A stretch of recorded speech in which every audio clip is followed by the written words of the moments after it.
Hello दोस्तों मैं आप सबको आपके यूट्यूब चैनल मिस्टर क्लास में एक बार फिर स्वागत करता हूं। दोस्तों हम लोग आज पार्ट 2 पढ़ेंगे। जैसा कि मैंने बोर्ड पे सारी चीज़ें आपको लिख दिया है। हम लोग पढ़ रहे हैं एसएससी मैथमेटिक्स एमएल एल्गोरिथम की बुक्स का सलूशन पढ़ रहे हैं हम लोग। और आपका हमने कल बताया था आपका पहला पार्ट आपका तैयार स्टार्ट कर दिया है मैंने। दोस्तों पहले पार्ट में आपका क्या है, कॉमर्शियल मैथमेटिक्स है, जो कि 3 पार्ट में बटे हुए हैं। 3 पार्ट का पहला पार्ट मैंने गुड एंड सर्विस टैक्स के क्वेश्चंस एग्जाम्पल स्टार्ट कर देंगे दोस्तों। तो चलिए आज हम लोग इसका दूसरा एग्जाम्पल देखते हैं, जो कि मैंने बोर्ड पे उतारा है। ठीक है दोस्तों, तो लिखा हुआ है a retailer buy an air conditioner from a wholesaler for ₹35,000 and sells it to a consumer at a profit of 8%। मैं इसको हिंदी में बता दूंगा आपको। If the rate of GST is 28%, मुझे कैलकुलेट करना है tax liability of the retailer. ठीक है, तो अब देखिएगा यहाँ पर बोल रहा है 3 चीजें यहाँ पर आएंगी आपकी, होलसेलर, रिटेलर एंड कंज्यूमर। ठीक है दोस्तों, अब देखिएगा ये होलसेलर है आपका। होलसेलर यहाँ पर क्या है आपका, मैं मान लिया कि ये आपका डब्लू है। ठीक है, ये आपका रिटेलर है और ये आपका क्या है, कंज्यूमर है। तो यहाँ पर आपकी एसी की बहुत बड़ी दुकान है दोस्तों। ठीक है, यहाँ पर हमें थोक में सारी चीजें मिलती हैं। तो यहाँ से अब रिटेलर क्या करेगा, होलसेलर के पास आएगा और यहाँ से प्रोडक्ट लेना तैयार करेगा, प्रोडक्ट लेना चालू करेगा दोस्तों। ठीक है, तो यहाँ पर देखिएगा जब होलसेलर इसको रिटेलर को देगा तो रिटेलर यहाँ पर सामान लेकर ले लिया, परचेस कर लिया। अब ये रिटेलर क्या करेगा, इसमें कुछ प्रॉफिट लगाकर ये क्या करेगा, कंज्यूमर को सेल कर देगा। तो यहाँ पर क्या होगा, यही क्वेश्चन है। यहाँ पर होलसेलर रिटेलर को बेच रहा है, रिटेलर क्या कर रहा है, कंज्यूमर को बेच रहा है, सेल कर रहा है। तो कुछ ऐसे पिक्चर्स यहाँ पर है, 3 चीजें यहाँ पर इंक्लूड है, होलसेलर, रिटेलर एंड कंज्यूमर। ठीक है दोस्तों, तो यहाँ पर अब देखिएगा क्या दिया है, ये बात समझ में आ गई। चलिएगा अब देखिएगा, अब बोल रहा है a retailer buy an AC from a wholesaler. ठीक है, जो रिटेलर है आपका वो क्या कर रहा है, होलसेलर से एसी परचेस कर रहा है दोस्तों। तो होलसेल यहाँ पर 2 चीजें समझिएगा, ये आपका रिटेलर है, ये आपका होलसेलर है। ठीक है, तो जब रिटेलर होलसेलर से क्या कर रहा है, एसी परचेस कर रहा है, तो होलसेलर के लिए जो ये 35,000 रुपए है, मतलब 35,000 है, ये इसके लिए क्या हो जाएगा, खरीदा मूल्य सी हो जाएगा, परचेज प्राइस हो जाएगा। लेकिन होलसेलर रिटेलर को जब ये एसी क्या कर रहा है, दे रहा है, बेच दे रहा है, तो इसके लिए जो 35,000 जो होगा वो इसके लिए क्या हो जाएगा, एसपी हो जाएगा। बात समझ आ गई, इतनी बात आपको क्लियर रखनी है। ठीक है, ये बात समझ आ गई। सारी चीजें मैं समझाऊंगा आपको, पूरा मैं कोशिश करूंगा कि आपको समझ में क्वेश्चन सारे आ जाए। ठीक है दोस्तों, मेरा मतलब ये नहीं कि हमारे तुरंत करा के आपको सलूशन आपके सामने दे दूं, पहले मैं सारी चीजें आपको बताऊंगा। ठीक है दोस्तों, अब देखिएगा यहाँ पर लिखते हैं परचेस प्राइस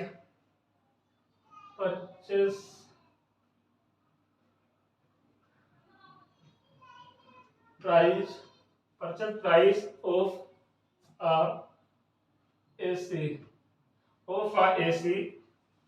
बराबर 35,000, ये गिवन है। ठीक है दोस्तों, ये गिवन है।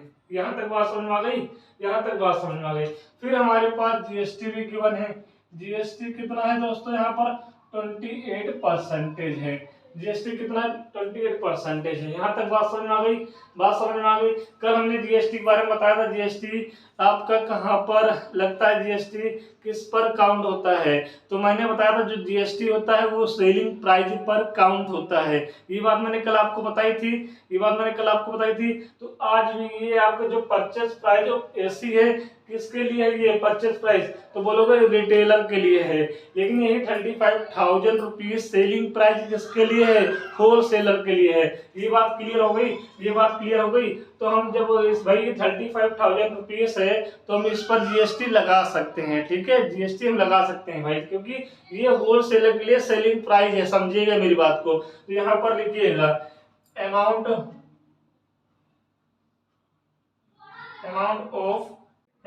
Of GST paid by, amount of GST paid by. अब ये जीएसटी पेड अमाउंट कौन करेगा, जीएसटी कौन पेड करेगा, कौन करेगा, जो खरीद रहा होता है, जो परचेस कर रहा होता है। कौन कर रहा है इस समय, रिटेलर की होलसेलर। तो आप बोलोगे सर रिटेलर कर रहा है, तो यहाँ पर लिखेंगे रिटेलर। ये बात समझ आ गई। यहाँ पर लिखेंगे amount of GST paid by retailer.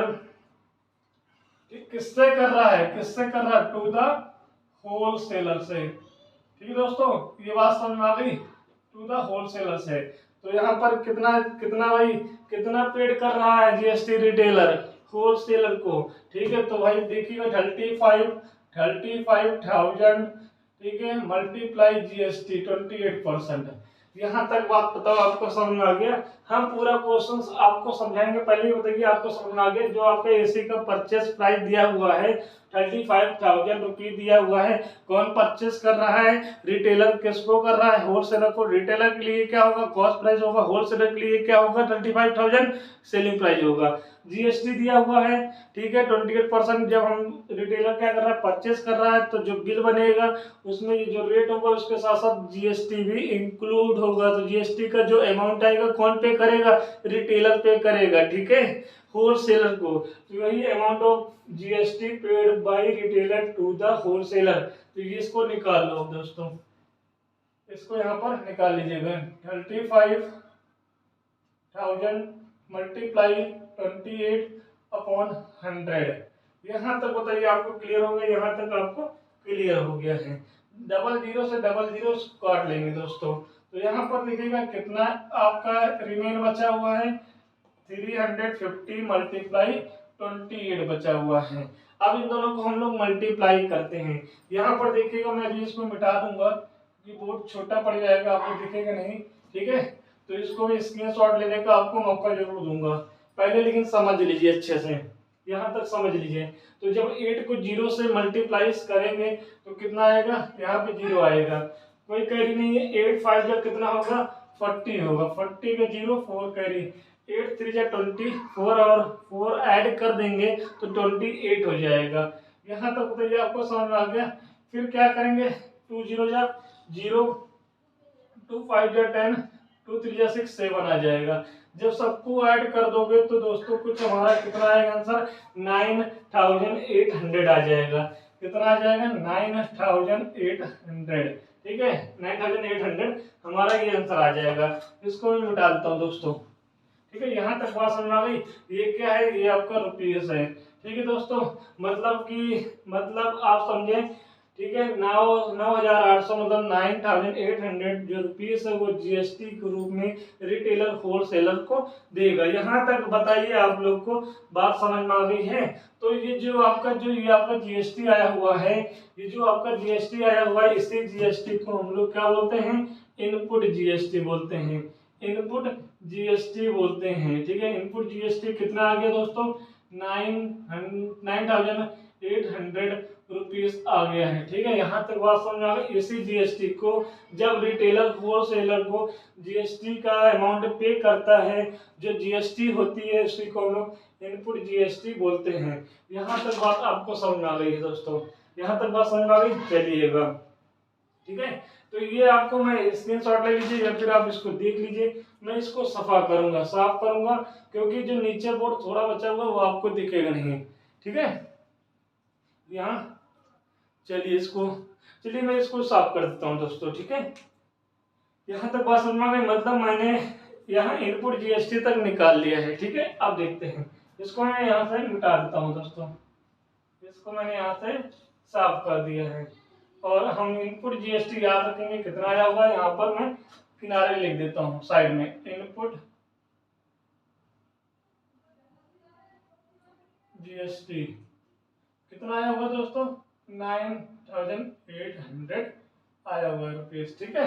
तो ये काउंट हो गया है, ठीक है। मतलब रिटेलर से होलसेलर तक तो हमने देख लिया है कि रिटेलर होलसेलर से जो सामान परचेस कर रहा है एसी, उसको कितने में देगा आपको अच्छे से पता चल गया, ठीक है। जीएसटी लगा के देगा तो टोटल अमाउंट, अगर कोई पूछे टोटल अमाउंट कितना होगा, तो आप 35,000 प्लस 9,800 को ऐड कर दो, टोटल अमाउंट आ जाएगा। लायबिलिटी पूछ रहा है तो हम लोग क्या करेंगे, यहाँ पर पहले इनपुट जीएसटी निकाल लिए। अब हम लोग क्या करते हैं, अब आगे देखते हैं, अब आगे देखते हैं यहाँ पर, ठीक है।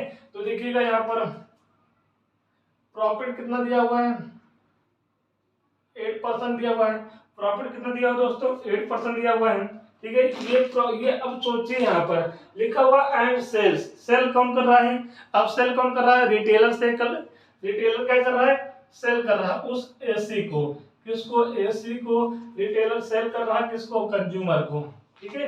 कंज्यूमर को सेल कर रहा है। यहाँ तक बात समझ में आ गई, यहाँ तक बात आपको समझ में आ गई है, ठीक है। अब जब कंज्यूमर को सेल कर रहा है तो कितना प्रॉफिट ले रहा है, 8%, बिल्कुल लेगा भाई प्रॉफिट, ठीक है, बिल्कुल लेगा प्रॉफिट। तो कितना प्रॉफिट ले रहा है, 8% ले रहा है, ठीक है। अगर 8% आपका प्रॉफिट है तो आप बताओ सेलिंग प्राइस कितनी आएगी, ठीक है, सेलिंग प्राइस कितनी आएगी। तो आपको यहाँ पर सेलिंग प्राइस निकालना पड़ेगा। तो 35, भाई प्रॉफिट किस पे, 35,000 पे ही तो, 35,000 पे ही तो 35,000 मल्टीप्लाई, ठीक है, 8%, ठीक है। ये आपका समझ में आ गया, ये आपका समझ में आ गया, ठीक है। इतना आपका, इसको सॉल्व कर लीजिए, 35,000 मल्टीप्लाई 8/100, ठीक है। डबल जीरो से डबल जीरो आपका क्या हो जाएगा, कट जाएगा। तो कितना बचेगा, 350 मल्टीप्लाई 8 बचेगा, ठीक है, 8 बच जाएगा। यहाँ तक आपको समझ में आ गया, यहाँ तक आपको समझ में आ गया है, ठीक है। ये बात आपको समझ में आ गई। अगर देखिए आप यहाँ पर थोड़ा सा दिमाग भी लगा सकते हैं दोस्तों, यहाँ पर 350 मल्टीप्लाई 8 लिखा हुआ है। अगर हम मल्टीप्लाई करना चाहे तो कर सकते हैं, हमें कोई दिक्कत नहीं है, लेकिन थोड़ा सा आपको अदर नॉलेज हम दे सकते हैं। अगर 350 को मल्टीप्लाई 10 कर दें तो कितना आ जाएगा, बताओ। 350 को मल्टीप्लाई 10 कर दें कितना आ जाएगा, बताओ, ठीक है, कितना आएगा, कितना ही आएगा भाई। 350 मल्टीप्लाई 10 करोगे 3,500 आ जाएगा, इतना आ जाएगा। 10 से मल्टीप्लाई करोगे मतलब इसका 10 टाइम्स कितना होता है, इसका, इस 350 का 10 टाइम्स कितना होता है, 3,500 होता है। अब यहाँ पर लेकिन हमें तो 10 से मल्टीप्लाई नहीं करना है, किससे करना है, 8 से। अच्छा 10 में 8 कितना कम है, 2 कम है, 2 कम है, तो इसका डबल कितना होता है, 350 का डबल कितना होता है, 7 होता है, ठीक है। जब 35 में 7 घटाओगे, 35 जीरो जीरो भूल जाओ, 35 में 7 घटाओगे कितना आएगा, 28 आएगा। मतलब आप जब इस दोनों को मल्टीप्लाई करोगे तो कितना आ जाएगा, 28 आ जाएगा, ठीक है, 28 आ जाएगा, ठीक है। यहाँ तक बात समझ में आ गई, यहाँ तक बात आपको समझ में आ गई है, ठीक है, यहाँ तक। और देखिएगा दोस्तों, ये आप देख रहे हो परसेंटेज में कितना है, 8% है प्रॉफिट, ठीक है। जब आप इसको निकाल लोगे तो यहाँ पर ये जो आया हुआ है, ये जो आया हुआ है 2800, ये आपकी प्रॉफिट है, ठीक है। जब इसको आप परचेस प्राइस में सीपी में ऐड कर दोगे, जब आप परचेस प्राइस यानी सीपी में ऐड कर दोगे तब आपकी सेलिंग प्राइस आएगी, ठीक है। इतना तो प्रॉफिट लिया है भाई, प्रॉफिट है, गलती से एसपी लिख गया था, ये आपकी प्रॉफिट है। 2,800 रुपीज का ये प्रॉफिट है। यहाँ तक बात समझ में आ गई, ठीक है। अब देखिएगा सेलिंग प्राइस बराबर क्या होता है, परचेस प्राइस हम लोग सीपी लिख दें। अगर सीपी में प्रॉफिट को ऐड कर देते हैं तो क्या आता है, सेलिंग प्राइस आता है, ठीक है, सेलिंग प्राइस आ जाता है। अच्छा ऐसा समझते हैं, मैंने क्या किया, एक पेन है उसको मैंने क्या किया, 5 रुपीज में खरीद लिया है, ठीक है, 5 रुपीज में खरीद लिया है, मतलब सीपी कितनी है, सीपी कितनी है, 5 रुपीज है। मैंने क्या किया, 2 रुपए का प्रॉफिट लिया है सामने वाले व्यक्ति से, 2 रुपीज का हमने प्रॉफिट लिया है। तो बताओ कितने में हमने सेल किया होगा, कितने में सेल किया होगा, तो बोलो सर कितने में हमने बेच दिया होगा, तो बोलो कि 7 रुपीज में मैंने पेन को सेल कर दिया है। तो जो एसपी है वो सीपी प्लस पी बराबर होता है, एसपी बराबर सीपी प्लस पी, पी मतलब प्रॉफिट। तो सीपी कितनी है यहाँ पर, 3,500, 000 मतलब 25,000 हो गया। फिर क्या करेंगे 2800 को ऐड कर देंगे तो आपका कितना आएगा दोस्तों, ऐड करिए इसको, यहाँ पर 0000 ही रहेगा। फिर क्या होगा 8 में 0 ऐड करोगे 8 आएगा, ठीक है, फिर 7 आ जाएगा, फिर 3 आ जाएगा। मतलब इस रिटेलर ने इस कंज्यूमर को कितने में ऐसे बेचा है, मतलब सेलिंग क्या है 35,800 में, और लिया कितने में था 35,000 में लिया था, ठीक है, मतलब 2800 प्रॉफिट हो गया, काफी ज्यादा प्रॉफिट हो गया भाई। इसको ऐसा काम मुझे मिले तो मैं भी करूंगा, ठीक है। यहाँ तक इतनी बात समझ में आ गई, चलिएगा अब यहाँ तक समझ में आ गई है। अब आपके पास सेलिंग प्राइस आ गई है दोस्तों। सेलिंग प्राइस मैं इसको यहाँ से साफ कर देता हूँ दोस्तों। तो आप बताइए मुझे कि सेलिंग प्राइस यहाँ पर कितना आ गया है 37,800 रुपीस आ गया है।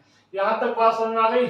अब ये सेल किया है, जब यहाँ पर रिटेलर कंज्यूमर को सेल करेगा इसमें, जब ये बिल बनेगा दोस्तों, जब हम लोग क्या करते हैं, अभी आपको बताया था रिटेलर ने क्या किया, एसी को सेल कर दिया है कंज्यूमर को, इसका मतलब बिल बनेगा। अब जो बिल बनकर तैयार होगा तो सेलिंग प्राइस लिखा होगा कि हाँ इतने में मैंने इसको सेल किया है और सामने वाले ने इतने में खरीदा, ये आपकी बन जाएगी। और यहाँ पर इसमें जीएसटी भी लगेगा। तो हमने अभी इससे पहले बताया कि जीएसटी सेलिंग प्राइस पे काउंट होता है। तो अब जो जीएसटी लगेगा उस जीएसटी को हम लोग बोलते हैं आउटपुट जीएसटी। आउटपुट जीएसटी कितना होगा तो बताइए मुझे 37,800 मल्टीप्लाई जीएसटी कितना है 28/100, 00 कट जाएगा, ठीक है। अब हमारे पास किसकी मल्टीप्लाई करना है 378 की मल्टीप्लाई किससे करना है 28 से, ठीक है। तो बताइए किसको मल्टीप्लाई करते हैं 8 8 जा 64, 6 कैरी 8 7 जा 56, 56 में 2 ऐड करो 6 ऐड करोगे कितना हो जाएगा 62 हो जाएगा, फिर 6 कैरी हो जाएगा 8 3 जा 24 और 6 30 हो जाएगा। क्लियर, यहाँ तक आपको क्लियर होना चाहिए, ठीक है। फिर क्या करेंगे हम यहाँ पर 2 8 जा 16, 1 कैरी 2 7 जा 14, 1 15 हो जाएगा, 1 2 3 जा 6, 2 3 जा 6 और 1 7 हो जाएगा। अब ऐड कर लो 4, यहाँ पे कितना आएगा दोस्तों, यहाँ पर कितना आएगा 8 आएगा, यहाँ पे 5 आएगा और यहाँ पर कितना आएगा आपका 10 आ जाएगा। तो आप बताइए यहाँ पर कितना आ गया है 10,584 रुपीस आया हुआ है, ठीक है 84 रुपीस आया हुआ है। तो यहाँ तक बात समझ में आ गई, यहाँ तक बात समझ में आ गई है। तो आपका क्या आ गया है यहाँ पर आउटपुट जीएसटी समझ में आ गया। तो आपने देखा कि यहाँ पर इनपुट जीएसटी और आउटपुट जीएसटी, फिर आपको कुछ समझ में आ रहा है दोस्तों, ठीक है। यहाँ देखिएगा ये आपका मैंने बना दिया, ये आपका होलसेलर है, ये रिटेलर है और ये कंज्यूमर है, ठीक है। अब यहाँ पर कोई आर्टिकल होगा, होलसेलर बहुत बड़ी कंपनी होगी, यहाँ पर कोई आर्टिकल बन रहे होंगे, मान लेते हैं मैंने यहाँ पे एसी बन रहा होगा, तो एसी की जो परचेस प्राइस होगी मान लेते हैं एक्स है, ठीक है। एसी का जो परचेस प्राइस है वो एक्स है। अब रिटेलर इसके पास आएगा तो रिटेलर क्या करेगा, इससे यहाँ से आर्टिकल परचेस करेगा क्योंकि उसको वर्क का काम करना है, ठीक है, मार्केट में रह के। तो इससे होल में मतलब थोक में आर्टिकल परचेस कर लिए, तो ये आर्टिकल क्या करेगा इसको देगा, ठीक है। तो ये आर्टिकल इसको क्या कर रहा है सेलिंग प्राइस कर रहा है, मतलब सेल कर रहा है, और इसका मतलब कि ये क्या करेगा इसको खरीद रहा है। तो मैंने बताया जो यहाँ पर आर्टिकल का जो प्राइस होता है वो होलसेलर के लिए एसपी होता है और रिटेलर के लिए वही प्राइस सीपी हो जाता है। यहाँ तक बात समझ आ गई। यहाँ तक बात जो भी आपका यहाँ पर लेन देन होगा तो यहाँ पर जो जीएसटी पेड होगा, बिल के ऊपर जो जीएसटी लगेगा उस जीएसटी को हम लोग क्या बोलेंगे यहाँ पर इनपुट जीएसटी बोलेंगे। क्लियर हो गया, यहाँ पर इनपुट जीएसटी आपको क्लियर हो गया। अब आते हैं रिटेलर और कंज्यूमर के लिए। अब रिटेलर देखिए यहाँ से सामान उठाकर अपने पास लेकर आता है, रिटेलर मार्केट में सेल करता है। तो रिटेलर अब क्या करेगा, यहाँ से कुछ भी सामान लाया होगा तो कोई ना कोई प्रॉफिट पे आपको सेल करेगा, ठीक है। कोई ना कोई प्रॉफिट पे 99% लोग प्रॉफिट पर ही सेल कर देते हैं। 1% एक्चुअली बोले कि 1% लॉस में भी सेल होता है, ठीक है। वो कंडीशन आ जाती है कि कोई सामान लाए और वो बिक नहीं रही है, खराब होने से अच्छा है कि वो रेट टू रेट पे ही सेल कर देते हैं, उसकी मजबूरी आ जाती है, ठीक है। तो हम प्रॉफिट लेके चलेंगे, प्रॉफिट यहाँ पर पा गया। जब यहाँ पर जो आर्टिकल होगा, ये आर्टिकल होगा रिटेलर के लिए, ठीक है। रिटेलर क्या करेगा, कंज्यूमर को सेल करेगा तो कुछ प्रॉफिट लेगा, और प्रॉफिट लेगा तो जब यहाँ पर एसपी आपकी आएगी, जब यहाँ पर भाई कंज्यूमर ने इससे आर्टिकल खरीद लिया कुछ प्रॉफिट पे, कुछ प्रॉफिट मान लेते एक्स है तो इन्होंने क्या किया x+1 पर खरीद लिया है, तो x+1 क्या हो जाएगा, ये आपका यहाँ पर एसपी हो जाएगा, ठीक है। एसपी हो जाएगा, सेलिंग प्राइस हो जाएगा, तो यहाँ पर सेलिंग प्राइस होगा, ठीक है। अब इस सेलिंग प्राइस पर, अब जब इस सेलिंग प्राइस पर जो जीएसटी पेड करेंगे, जो जीएसटी का अमाउंट पेड करेंगे, तो वो ही आपकी क्या आ जाएगी, आउटपुट जीएसटी आ जाए। ऐसे जीएसटी को हम लोग क्या बोलते हैं, आउटपुट जीएसटी बोलते हैं। यहाँ तक क्लियर आ गया, इनपुट जीएसटी आपको क्लियर आ गया, आउटपुट जीएसटी क्लियर आ गया यहाँ तक। तो ये आ गई आपकी इनपुट जीएसटी और ये आ गई आउटपुट जीएसटी। तो यहाँ पर देखिए, यहाँ पे आपको दिख रहा है, चलिएगा तो मुझे इससे साफ करना पड़ेगा, इसको मैं यहाँ से साइड से साफ कर देता हूँ। इसको एक बार देख लीजिए, एक बार नोट करिए। अभी जो दूसरा सवाल बताएंगे सेम दूसरा जो क्वेश्चन होगा दोस्तों, सेम इसी लैंग्वेज में होगा, ठीक है। उसको हम लोग और आप भी साथ में करिएगा, ठीक है। अभी समझ लीजिए, ठीक है। तो यहाँ पर हमें क्या क्या पूछ रहा है, tax liability of the retailer equal to output GST minus input GST, output GST minus input GST. यहां तक क्लियर है, ठीक है। अब दोनों चीजें हमने यहां पर निकाल लिया है। तो आउटपुट जीएसटी कितनी है, 10,584 में से हम क्या करेंगे, 9,800 हम यहाँ से माइनस कर देंगे। तो माइनस करिए, माइनस कर देते हैं। यहाँ पर 4 में 0 माइनस करेंगे तो 4 आएगा, 8 में 0 माइनस करेंगे कितना आएगा दोस्तों, 8 आ जाएगा। उसके बाद हम क्या करेंगे, उसके बाद हम लोग यहाँ से ये हो गया। अच्छा एक बार कर लेते हैं, कंफ्यूजन हो जाएगी, इसको मैं एक बार कर लेता हूँ। 0 0 9 और 8, ठीक है। यहाँ देखिए 4 आ रहा है, यहाँ पर 8 आ रहा है, फिर क्या करेंगे, कैरी लेंगे तो कितना आएगा दोस्तों, 7 आएगा। फिर 9 में 9 माइनस करेंगे कितना आ जाएगा, 0 आ जाएगा। मतलब मेरे पास कितना बचा हुआ है, 784 रुपीज बचा हुआ है। यही आपका आंसर है इस क्वेश्चन का। तो उम्मीद करते हैं दोस्तों कि थोड़ा बहुत तो आपको समझ में आया होगा, लेकिन अभी इसका जो नेक्स्ट वाला क्वेश्चन करेंगे आपको पूरा कंप्लीट समझ में आ जाएगा। अगर ऐसा क्वेश्चन आएंगे तो आप आराम से क्वेश्चन को सॉल्व कर लेंगे। तो चलिए इसको नोट करिए, हम आगे नेक्स्ट करते हैं। दोस्तों मैंने सेकंड क्वेश्चन बोर्ड पे अभी मैंने लिख दिया है, आप लोग उसको पढ़िए। जैसा क्वेश्चन अभी पहले ही किया था, जो फर्स्ट वाला क्वेश्चन किया था, ठीक है, उसी प्रकार ये क्वेश्चन भी है, सेम टू सेम, ठीक है। तो इसको भी स्टार्ट करते हैं और उम्मीद करते हैं कि आप लोग भी इसको कर लेंगे। अगर पहला क्वेश्चन आपने देखा होगा तो, ठीक है। तो लिखा हुआ आ मैन्युफैक्चर बाई रॉ मटेरियल ₹4,000, ठीक है। तो हमारे पास मैन्युफैक्चर्स कर रहे हैं रॉ मटेरियल, मतलब कहीं पर रॉ मटेरियल बन रहा है उसका मैन्युफैक्चर्स कर रहे हैं, ठीक है। तो हमारे पास जो रॉ मटेरियल का वैल्यू दिया हुआ है, कितना दिया हुआ है, 4,000 रुपीज दिया हुआ है। Paying GST at the rate of 5%, ठीक है, एट द रेट ऑफ 5%, मतलब इस पे जीएसटी कितना लगेगा, कितना पे करना पड़ेगा इस पे जीएसटी, इस अमाउंट पे कितना, 5%, ठीक है। आगे बढ़ते हैं। He sells the finish to a shopkeeper at a profit of 30%, ठीक है। और उसे सेल कर रहा है, मतलब मैन्युफैक्चर सेल कर रहा है किसको, शॉपकीपर को। तो प्रॉफिट कितना ले रहा है, तो प्रॉफिट 30% ले रहा है, ठीक है, 30%। समझ में आ गया। ही मतलब मैन्युफैक्चर सेल कर रहा है शॉपकीपर को ठीक है, तो मैन्युफैक्चर कितना प्रॉफिट लेगा, 30% लेगा if the rate of GST for the finish product is 12%। अब यहाँ पर एक चीज गौर करना है, पहले क्वेश्चन में जो भी करा है और दूसरे वाले क्वेश्चन में करना वही है, लेकिन गौर करना है कि वहां पर जीएसटी इक्वल दिया था, वहां पर 28 जीएसटी था आपका इनपुट के लिए भी और आउटपुट के लिए, लेकिन यहाँ पर जीएसटी आपका अलग अलग है। स्टार्टिंग में जीएसटी कितना 5% है, प्रॉफिट ले देने के बाद शॉपकीपर को प्रॉफिट देने के बाद जो सेलिंग प्राइस आएगा उस पे हम लोग क्या करेंगे, प्रोडक्ट पे उस पे हम लोग क्या करेंगे 12% का वहां पर जीएसटी लगा, अलग अलग है तो दोनों में अलग अलग जीएसटी लगाएंगे। Find the tax liability of the manufacture, ठीक है। तो यहाँ पर अब यहाँ पर हम लोग सॉल्व करते हैं, यहाँ पर लिखेंगे द वैल्यू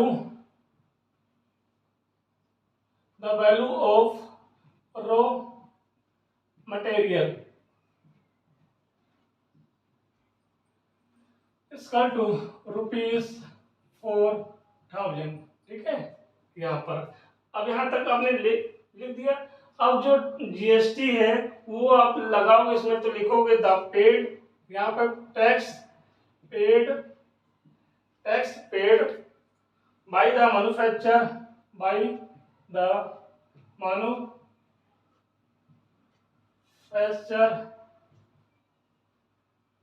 अब किसको, टू द शॉपकीपर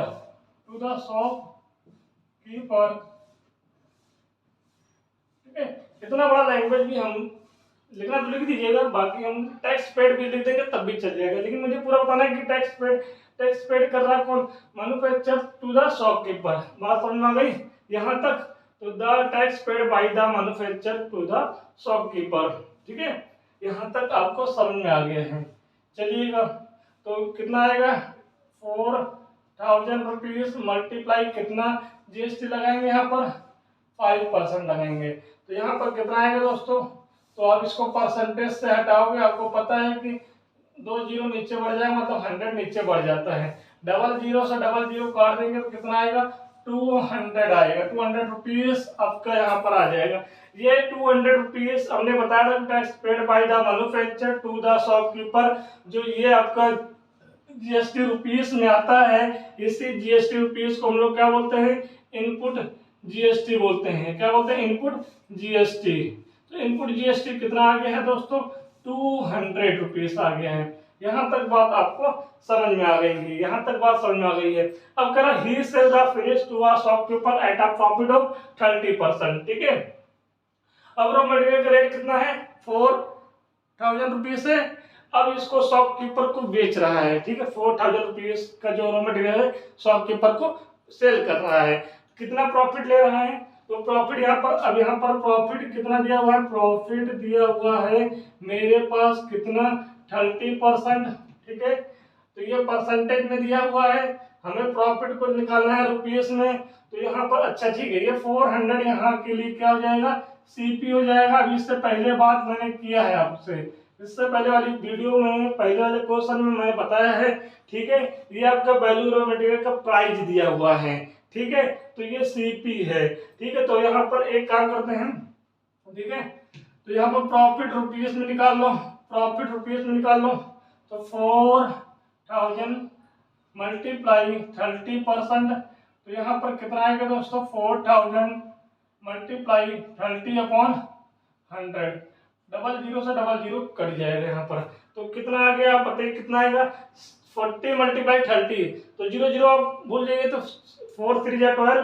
तो डबल जीरो लगा दोगे तो 1200 रुपीस आएगा, ठीक है दोस्तों।